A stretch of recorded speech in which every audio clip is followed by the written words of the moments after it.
വീണത്. മാലിന്യ കൂമ്പാരത്തിൽ നിന്നുമെടുത്ത മാലിന്യ ചാക്കുകളുമായി യൂത്ത് ലീഗ് പ്രവർത്തകർ നഗരസഭാ കാര്യാലയം ഉപരോധിച്ചു. കനോലി കനാലിനെ മാലിന്യമുക്തമാക്കാനും കനോലി കനാൽ സൌന്ദര്യവൽക്കരിക്കാനും നഗരസഭയുടെ പ്രവർത്തനങ്ങൾ നടക്കുന്നതിനിടയിലാണ് വീടുകളിൽ നിന്നും ശേഖരിച്ച പ്ലാസ്റ്റിക് മാലിന്യങ്ങൾ കനോലി കനാൽ തീരത്ത് നിക്ഷേപിച്ചിരിക്കുന്നത്. ഇത് കനോലി കനാലിൽ തള്ളുന്നതിന് വേണ്ടിയാണെന്ന് ആരോപിച്ചാണ് യൂത്ത് ലീഗ് പ്രവർത്തകർ പ്രതിഷേധവുമായി രംഗത്ത് വന്നത്. പൊന്നാനി നഗരസഭ കാര്യാലയത്തിന് പിറകുവശത്ത് സൂക്ഷിച്ചിരുന്ന പ്ലാസ്റ്റിക് മാലിന്യങ്ങൾ രാവിലെ മുതൽ 15 ലോഡായാണ് ലോറിയിൽ കൊണ്ടുപോയത്. സംസ്കരണ യൂണിറ്റിലേക്കാണെന്നാണ് അധികൃതർ അറിയിച്ചത്. എന്നാൽ സംഭവത്തിൽ പന്തികേട് തോന്നിയ യൂത്ത് ലീഗ് പ്രവർത്തകർ ലോറിയെ പിന്തുടർന്നപ്പോഴാണ് മാലിന്യം പള്ളപ്രം ഭാഗത്തെ കനോലി കനാൽ തീരത്ത് നിക്ഷേപിക്കുന്നത് കണ്ടത്. തുടർന്ന് പ്രവർത്തകർ മാലിന്യ കൂമ്പാരത്തിൽ നിന്നും മാലിന്യ ചാക്കുകളെടുത്ത് നഗരസഭാ കാര്യാലയത്തിലെത്തി നഗരസഭയ്ക്ക് മുന്നിൽ കുത്തിയിരുന്ന മുദ്രാവാക്യങ്ങൾ മുഴക്കി. പിന്നീട് നഗരസഭാ സെക്രട്ടറിയെ പ്രവർത്തകർ ഉപരോധിക്കുകയും ചെയ്തു. ഇന്ന് കാലത്തു മുതൽ 10-15 ലോഡ് ലോറിയിലാക്കി മാലിന്യങ്ങൾ കനോലി കനാലിൽ തള്ളുക എന്ന ഉദ്ദേശത്തോടുകൂടി വലിയൊരു മാലിന്യ കൂമ്പാരം തന്നെ നമ്മുടെ കനോലി കനാലിന്റെ തൊട്ടുമുന്നിലായി ശേഖരിച്ചു വച്ചിരിക്കുകയാണ്.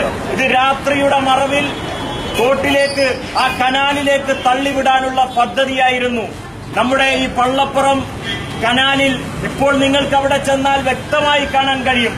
അതിൽ നിന്ന് ഏതാനും ചാക്കുകൾ മാലിന്യമെടുത്ത് ഇവിടെ ഇങ്ങനെ കൊണ്ടുവന്ന് പ്രതീകാത്മകമായിട്ടുള്ള ഒരു സമരം നടത്താനാണ് യൂത്ത് ലീഗ് തയ്യാറായിട്ടുള്ളത്. വലിയ ബോധവൽക്കരണ പരിപാടി ഇവിടെ നടത്തിയിട്ടുണ്ടായിരുന്നു ചെയർമാനും ഭരണസമിതിയും. മാലിന്യം പൊന്നാനിയിൽ വലിയ അപകടമാണ്. മാലിന്യം കൊണ്ട് ഈ പൊന്നാനിയിൽ വലിയ പ്രശ്നങ്ങളുണ്ട്, ആരോഗ്യ പ്രശ്നങ്ങളുണ്ട്, പകർച്ചവ്യാധികളുണ്ട്. അതുകൊണ്ട് ഈ ഭരണസമിതിയുടെ ഏറ്റവും വലിയ നേട്ടമായി ഒരേ ഒരു നേട്ടമായി കാട്ടിയിരുന്നത് മാലിന്യ നിർമ്മാർജ്ജനമാണ്. ആ മാലിന്യ നിർമ്മാർജ്ജനത്തിന്റെ പൊള്ളത്തരവും കൊടിയ അഴിമതിക്കും വ്യക്തമായ സൂചന നൽകുന്ന വിധത്തിലാണ് ഇന്ന് ഇവിടെ ഈ പ്രതിഷേധത്തിലൂടെ വളരെ വ്യക്തമായി കൊണ്ടിരിക്കുന്നത്.